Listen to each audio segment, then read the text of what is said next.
પોરબંદરની શ્રીમતી જયશ્રીબેન વિરમભાઈ ગોઢાણીયા ગુજરાતી માધ્યમની ગર્લ્સ હાઈસ્કૂલના ધોરણ 10નું 93.45% જેટલું શ્રેષ્ઠ પરિણામ આવતા વાલીઓની ઉપસ્થિતિમાં વિદ્યાર્થિનીઓનું ટ્રસ્ટ દ્વારા અભિવાદન કરાયું હતું।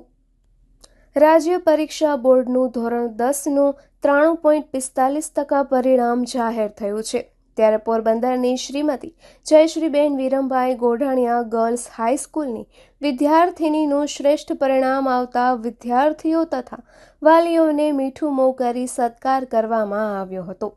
જિલ્લામાં સૌથી વધારે સંખ્યા ધરાવતી શ્રી માલદેવજી ઓડેદરા સ્મારક ટ્રસ્ટ સંચાલિત કારકિર્દી ઘડતરમાં જિલ્લાના અનોખું સ્થાન ધરાવતી શ્રીમતી જયશ્રીબેન વિરમભાઈ ગોઢાણીયા ગુજરાતી માધ્યમની ગર્લ્સ હાઈસ્કૂલનું શિક્ષણ, શિસ્ત અને સંસ્કાર ઘડતરના લક્ષ્ય સાથે કાર્યરત છે।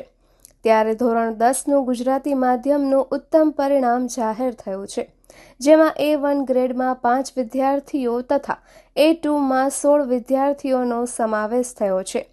ટોપ 10માં A1 ગ્રેડ મેળવનાર Bhumi Hiteshbhai Joshi 99.2 PR, Urvashi Hirenbhai Poriya 98.2 PR, Angel Hareshbhai Dangar 97.8 PR, ઝલક તુષારભાઈ રાઠોડ 96.36 PR, ઈશા રમેશ કુમાર ચુડાસમા 95.50 PR મેળવ્યા છે। જ્યારે A2 ગ્રેડમાં રાઘુ માલદેભાઈ જમોડ, મહેક પરવેજ ગડકાઈ, આરતી કાનાભાઈ ખોટી, દિશા હરેશભાઈ સોલંકી અને વંશિકા સુધીરભાઈ નાંઢાનો સમાવેશ થયો છે। આ અવસરે ટ્રસ્ટની ઓફિસ ખાતે ટ્રસ્ટના પ્રમુખ શિક્ષણ પ્રેમી ડોક્ટર વિરમભાઈ ગોઢાણીયાએ ગર્લ્સ સ્કૂલના ઉજ્જવળ પરિણામ માટે વિદ્યાર્થીઓને બિરદાવ્યા હતા।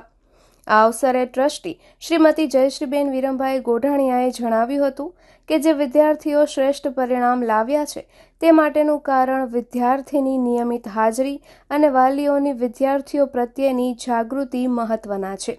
બાળકના વિકાસમાં શિક્ષણ વાલીનો સહયોગ જરૂરી લેખાવી અભિનંદન પાઠવ્યા હતા। ગોઢાણીયા બીએડ કોલેજના ડાયરેક્ટર અને જાણીતા કેળવણીકાર ડોક્ટર ઈશ્વરભાઈ ભરડાએ વાલીઓને સંબોધન કરતા જણાવ્યું હતું કે શ્રેષ્ઠ પરિણામ લાવનાર વિદ્યાર્થીઓ સાથે નિયમિત અભ્યાસ અંગે વાલીઓ તકેદારી રાખે છે। નવી પેઢીમાં જનરેશન ગેપ ટાળવા વાલીઓ સંતાનો સાથે સંવાદ કરે તે જરૂરી છે। વિદ્યાર્થીના ઉજ્જવળ ભવિષ્ય માટે વાલીઓની જાગૃતિ અનિવાર્ય ગણાવી હતી। છેલ્લા 20 વર્ષથી શ્રીમતી જયશ્રીબેન વિરમભાઈ ગોઢાણીયા ગુજરાતી માધ્યમની આ ગર્લ્સ હાઈસ્કૂલ ઉત્તમ પરિણામ આપી રહી છે, જે પાછળ શાળાના સમર્થ પ્રિન્સિપાલ શ્વેતાબેન રાવલનું પ્રભાવશાળી નેતૃત્વ જવાબદાર છે, તેમજ શાળાકીય તમામ શૈક્ષણિક સ્ટાફની જહેમત પાયામાં રહેલી છે। નિપુલ પોપટ, પોરબંદર ટાઈમ્સ। નમસ્કાર, મારું નામ જોશી ભૂમિ હિતેશભાઈ છે। હું ધોરણ 10માં અભ્યાસ કરું છું। આજરોજ આપણું શાળાનું રિઝલ્ટ જાહેર થયું છે ધોરણ 10નું। મેં ધોરણ 10માં A1 ગ્રેડ પ્રાપ્ત કર્યો છે તથા 98.92% પ્રાપ્ત કર્યા છે। મારી શાળા શ્રીમતી જયશ્રીબેન વિરમભાઈ ગોઠાણીયાનો ખૂબ મોટો ફાળો રહ્યો છે। શાળાના આચાર્ય શ્રી શ્વેતાબેનનું ખૂબ સારું માર્ગદર્શન રહ્યું છે। શાળાના શિક્ષકોએ પણ ખૂબ મહેનત કરી છે તથા મારા માતા પિતાના પણ ખૂબ મહેનત રહી છે। આ રિઝલ્ટની પાછળ જેટલી અમારી મહેનત રહી છે તેટલી જ શાળા પરિવારની પણ રહી છે। તેથી હું શાળા પરિવારનો ખૂબ દિલથી આભાર માનું છું કે આવી જ રીતને શાળાનું રિઝલ્ટ આવતું રહે। હોસ્ટેલમાં રહીને અભ્યાસ કરતી હતી। હું રોજ હોસ્ટેલે 6 થી 7 કલાક વાંચન કરતી હતી તથા શાળાના ટેસ્ટ દ્વારા અમને ખૂબ સારું માર્ગદર્શન અને પ્રેક્ટિસ થઈ હતી। હોસ્ટેલમાં દરરોજ અમને શિસ્તનું પાલન કરાવતા અને અમે ડેલી વાંચતા હતા। બોર્ડ એક્ઝામના ટાઈમે પણ અમને સ્ટ્રિક્ટ રૂટીન ફોલો કરતા હતા અમે તથા વાંચન અમારું ખૂબ સખત હતું। સવારના વહેલા ઉઠીને વાંચતા અને રાતના મોડા સુધી જાગતા હતા। મારું નામ હરેશભાઈ ડાંગર છે। એન્જલ ડાંગરના પપ્પા છું હું। આજે મારી દીકરી એન્જલ 10મા ધોરણમાં ખૂબ જ સારા પર્સન્ટેજ લઈ A1 ગ્રેડ લઈ અને અમને પણ ગૌરવ અપાવ્યું છે, એની શાળાને પણ ગૌરવ અપાવ્યું છે। એ બદલ હું મારી દીકરીને ખૂબ ખૂબ અભિનંદન આપું છું। આમ તો વચ્ચેથી એડમિશન લેવાનું થયું, હોસ્ટેલમાં હતી ને થોડીક તબિયતને વલે પણ અહીંનું જે વાતાવરણ છે, અહીંનું જે શિસ્ત છે, અહીંનું જે શિક્ષણ છે એ ખૂબ સારું હતું, એટલે બીજી સ્કૂલ કરતાં મેં આ સ્કૂલ પસંદ કરી અને આજે A1 ગ્રેડ લઈ અને ખૂબ સારું પરિણામ સ્કૂલ માટે અને અમારા માટે પણ ગૌરવરૂપ છે. જોશી હિતેશભાઈ વિઠ્ઠલભાઈ, મારી બેબી અહીંયા ભણતી 10મા ક્લાસમાં અને A1 grade first class Gothaniya કોલેજમાં આવી છે સ્કૂલમાં, અને બહુ શિક્ષણનો અથાગ પ્રયાસ છે. અને અહીં હોસ્ટેલમાં જ રહેતી હતી, પણ સ્કૂલનું કામ બહુ સારું છે અને ખૂબ ખૂબ અભિનંદન હું શિક્ષકોનો માનું, પ્રિન્સિપાલનો માનું છું અને શ્રીમતી ગોઠાણીયા સ્કૂલનો સર્વ સ્ટાફને માનું છું. આજરોજ SSC બોર્ડનું પરિણામ જાહેર થયેલ છે, જેમાં અમારી શાળા શ્રીમતી જયશ્રીબેન વિરમભાઈ ગોઠાણીયા ગર્લ્સ હાઈસ્કૂલ ગુજરાતી માધ્યમનું 93.48% શ્રેષ્ઠ રિઝલ્ટ આવેલું છે, જેની અંદર 5 વિદ્યાર્થીએ A1 ગ્રેડ મેળવેલા છે અને 16 વિદ્યાર્થીએ A2 ગ્રેડ મેળવેલા છે. અમારી શાળામાં ભણતી દીકરીઓમાં સિટીવાળી દીકરીઓ અને હોસ્ટેલ એ બંને દીકરીઓ જે છે અહીંયા અભ્યાસ કરે છે. શાળાનું કુલ ઓલ ઓવર પરિણામ જે છે 93.48% જે છે એ આવેલું છે. હોસ્ટેલમાં પણ દીકરીઓને અહીંયા રહી અને સરસ મજાની ભણવાની સુવિધાઓ છે, સરસ મજાનું વાંચન જે છે એનું આયોજન કરવામાં આવે છે. એ દીકરીઓ ફરી પાછી સ્કૂલ ઉપર આવે છે, અમે અહીંયા એને પ્રેક્ટિસ કરાવીએ છીએ અને મને કહેતા આનંદ થશે કે ધોરણ 12નું જે સામાન્ય પ્રવાહનું પરિણામ આવ્યું છે અને આજે જે SSCનું પરિણામ આવ્યું છે એ બંને પરિણામની અંદર હોસ્ટેલની વિદ્યાર્થીનીઓ જે છે એ ટોપ રહી છે. એટલે આ શાળામાં માત્ર જે છે એ સિટીના વિદ્યાર્થીઓ જ નહીં, પરંતુ હોસ્ટેલમાં રહેતા વિદ્યાર્થીઓ ઉપર પણ શિક્ષણનું એટલું જ જે છે એ મહેનત કરાવી અને આ સર્વશ્રેષ્ઠ રિઝલ્ટ અમે પહોંચ્યા છીએ. આખા વર્ષ દરમિયાન અમે જે છે વીકલી ટેસ્ટ જે છે એ વિદ્યાર્થીઓ માટે એનું આયોજન કરેલું હોય છે.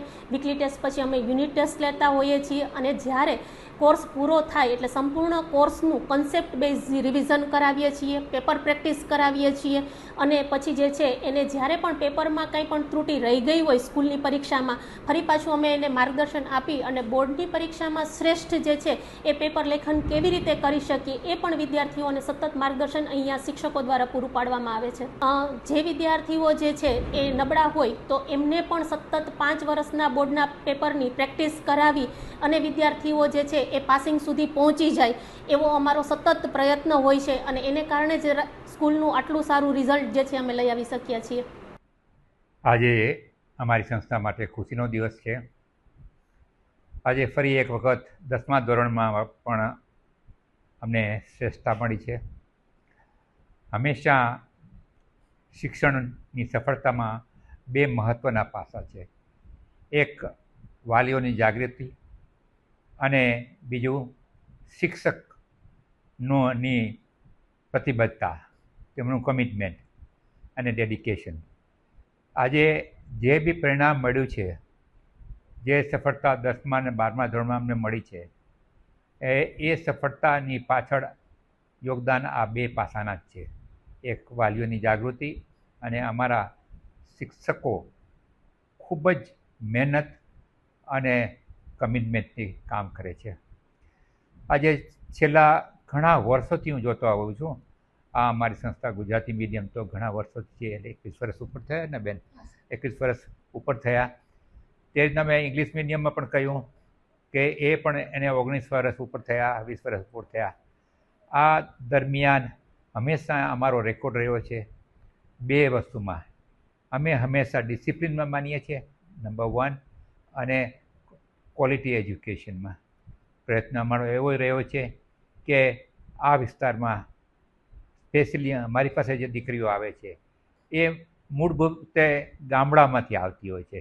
એમને તૈયાર કરવી એ મુશ્કેલનું કામ છે.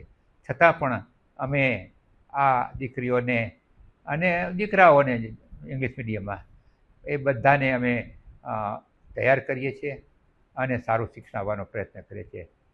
મને એ પણ ખુશી છે કે આ અમારી સંસ્થામાં હંમેશા નવા વિચારો અમે મૂકતા રહ્યા છે. ફોર એક્ઝામ્પલ, મેં આજે દાખલો આપ્યો સવારના ઇંગ્લિશ મીડિયમમાં કે અમે કોડિંગ ચાલુ કર્યો.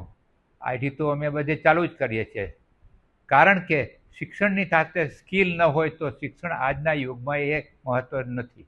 સ્કિલ મહત્ત્વનું છે. એટલે અમે હંમેશા દર વર્ષે કંઈક નવી નવી શરૂઆત કરીએ છીએ. તો પેલી શાળામાં કોડિંગ અને જે આઈટીની વાત કરી કે આઈટી તો અમે આપીએ જ છીએ સ્કૂલોમાં, પણ હવે એઆઈ ચાલુ કરવા માગીએ છીએ. એઆઈની પણ શરૂઆત બેઝિક સ્થાનેથી અમે ચાલુ કરવા માગીએ છીએ. આ વર્ષે એમની નિમણૂક ટીચરોની કરવામાં આવશે. અને એઆઈ આજના યુગમાં બહુ જ જરૂરી છે. તે ધ્યાનમાં રાખીને શિક્ષણ પદ્ધતિ પણ બદલાવી જોઈએ એ હું માનું છું. હું આપ લોકોનો 2 દિવસથી તમે લોકો આવો છો પ્રેસવાળા, તમારો પણ હું બધાનો આભાર માનું છું. Thank you very much.